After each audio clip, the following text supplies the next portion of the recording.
I had a few questions about the modifications I've made to this box jig from EzyLoader, and so I thought I would shoot a quick video just to show you what's going on here.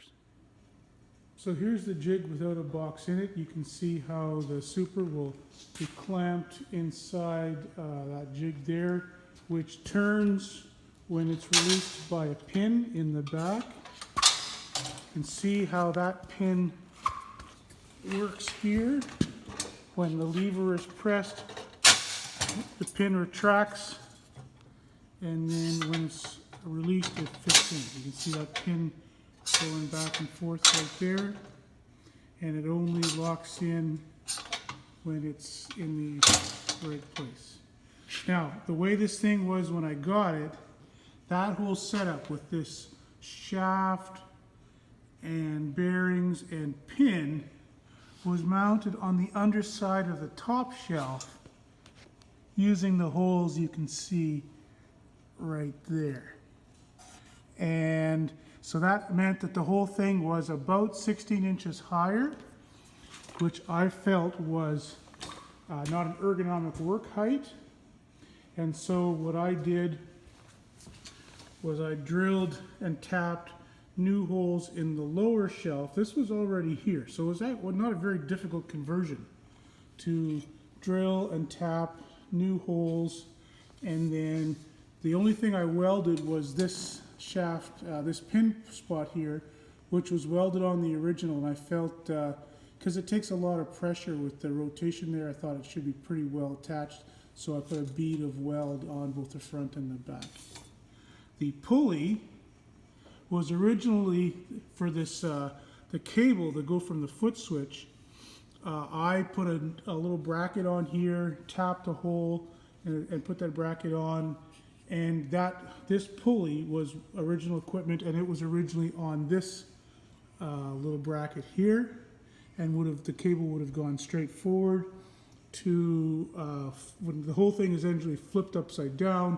So I went diagonal and across, and I made a new cable, and the original cable, which is the correct length for the original setup, I've just attached to the machine, so if I ever want to change it back, I can. Probably should be greased once a year or so, but you know, for the amount, none of this is high speed. Those bearings might be good for life as is.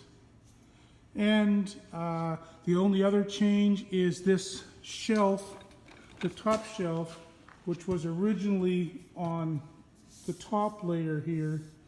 I adjusted, put it underneath, creating this little bit of a cavity so that stuff that's in it sort of has a notch by gravity, wants to stay on rather than slide off. I thought a little bit better for the tools. There's the whole thing.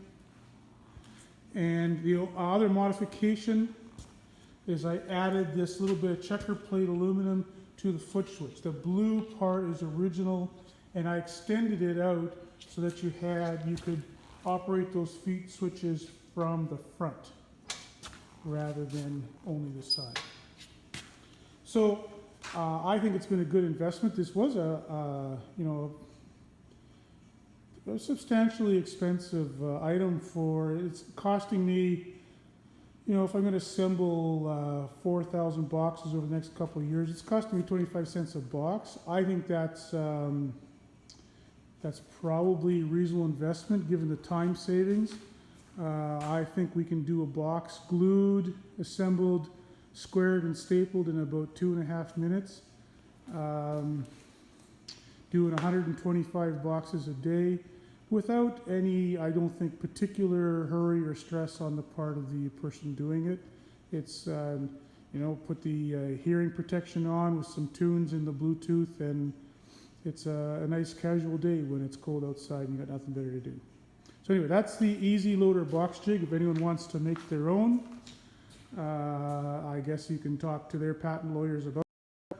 But and it has a couple wheels just so you can roll it around the shop to get out of the way when you're not using it.